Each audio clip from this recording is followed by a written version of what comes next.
Happy Tuesday, and welcome to the Ram Ashram Satsang practice session, where you'll learn a modern Satsang method for obtaining peace, light, and love in your life.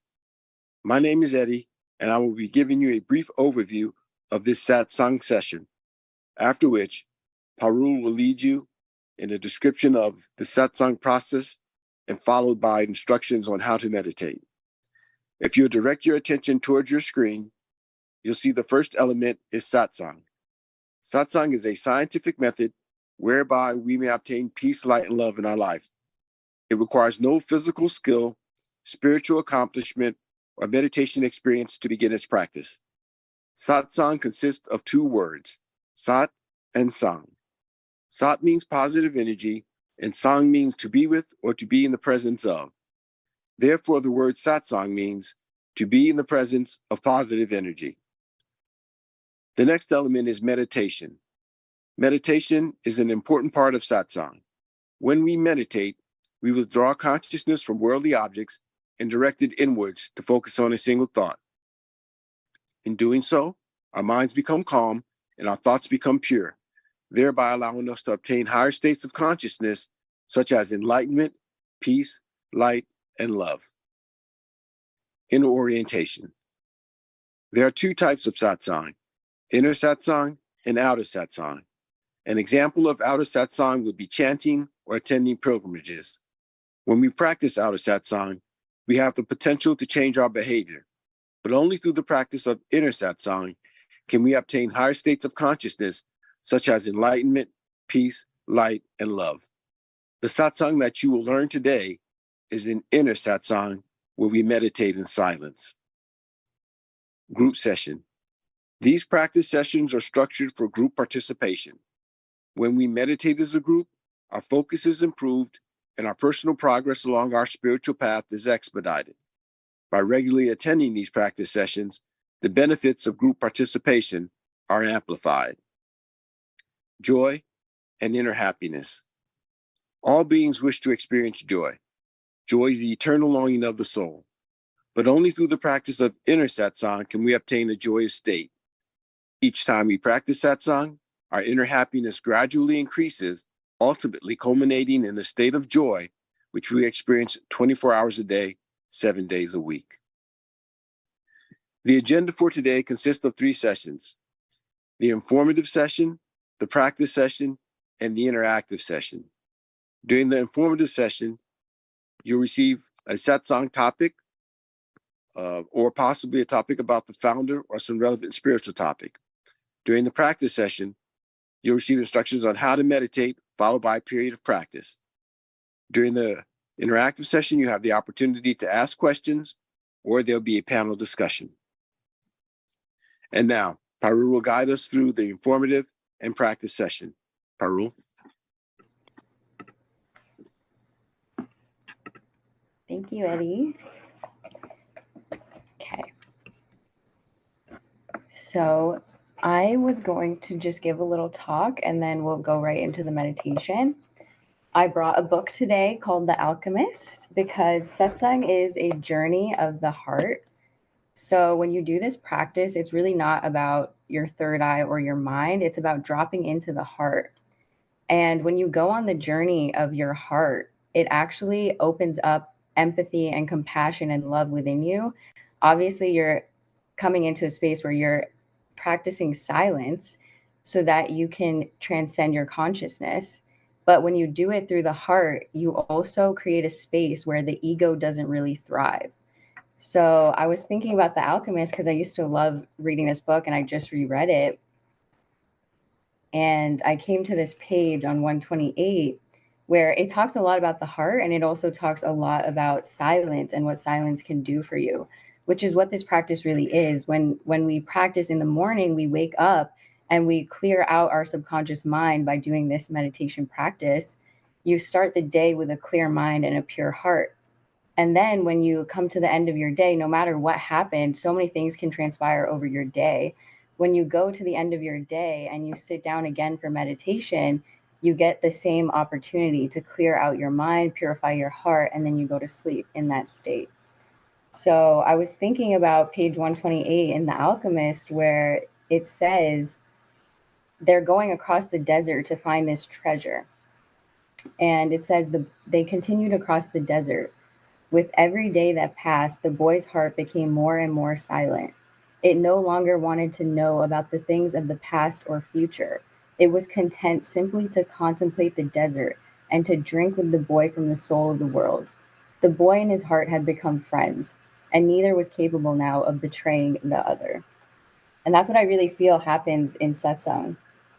I feel like you open up your heart. And when I've gone to India to meditate in these massive meditations, these group meditations, I've really noticed so many people will cry and you'll see this higher power coming through them and you just cry, you don't know what else to do. So I've noticed that this practice can be really powerful for connecting to your heart. And on page 144, it says, Nature knows me as the wise being in creation, where the boy is going to learn how to turn into the wind. He's working with an alchemist.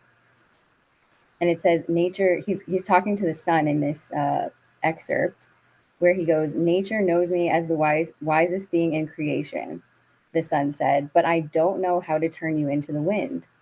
Then whom should I ask? And the sun thought for a minute. The wind was listening closely and wanted to tell every corner of the world that the sun's wisdom had its limitations, that it was unable to deal with this boy who spoke the language of the world. Speak to the hand that wrote all, said the sun. The wind screamed with delight and blew harder than ever. The tents were being blown from their ties to the earth, and the animals were being freed from their tethers. On the cliff, the men clutched at each other as they sought to keep from being blown away. The boy turned to the hand that wrote all. As he did so, he sensed that the universe had fallen silent, and he decided not to speak. A current of love rushed from his heart, and the boy began to pray. It was a prayer that he had never said before because it was a prayer without words or pleas. His prayer didn't give thanks for his sheep having found new pastures. It didn't ask that the boy be able to sell more crystal. And it didn't beseech that the woman he had met continue to await his return.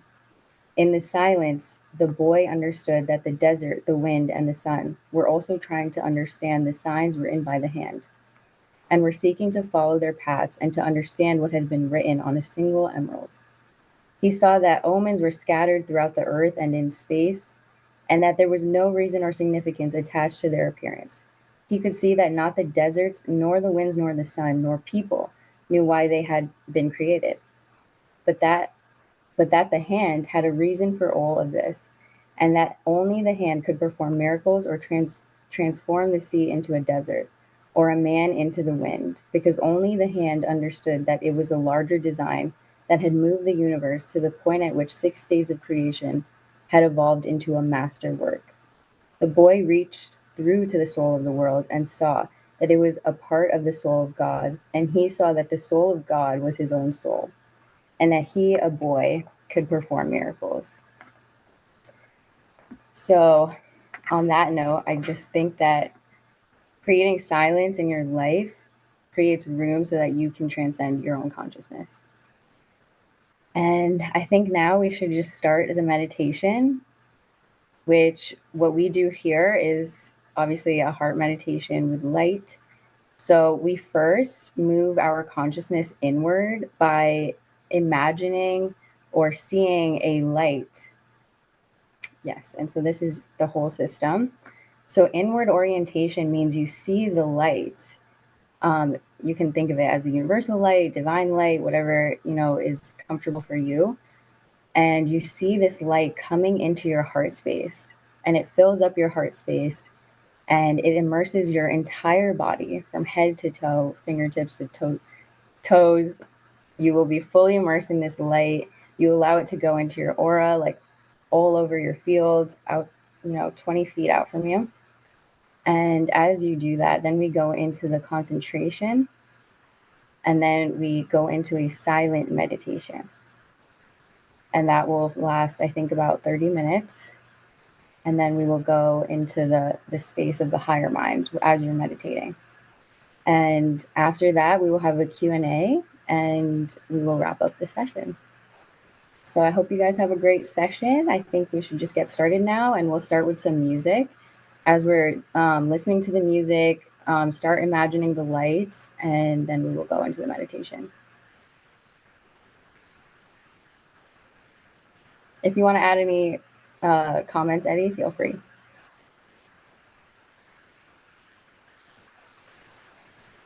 We can get started with the meditation.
Okay.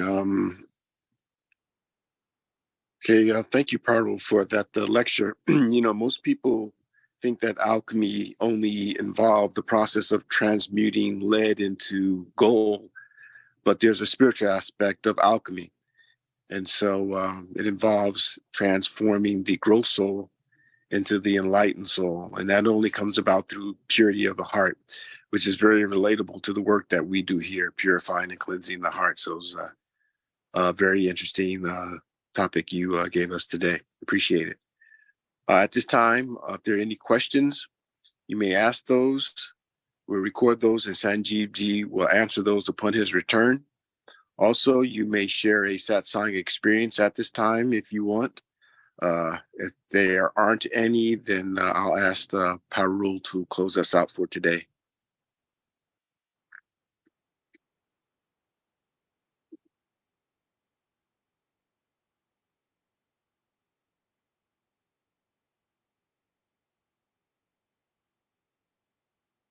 Okay, Parul, can you close us out, please? Okay. Thank you guys so much for being here. I hope you guys continue the practice 15 minutes in the morning and 15 minutes in the evening. It will change your life. And I think that's it for today. All right. So good to see you all. And I hope to see you guys next week or in Saturday's class until my dad is back. Will do. Thank you. Good night, everyone. All right. Good night. Thank you. Thanks, Bye-bye. Carl. Good night, everyone. Yeah. Bye.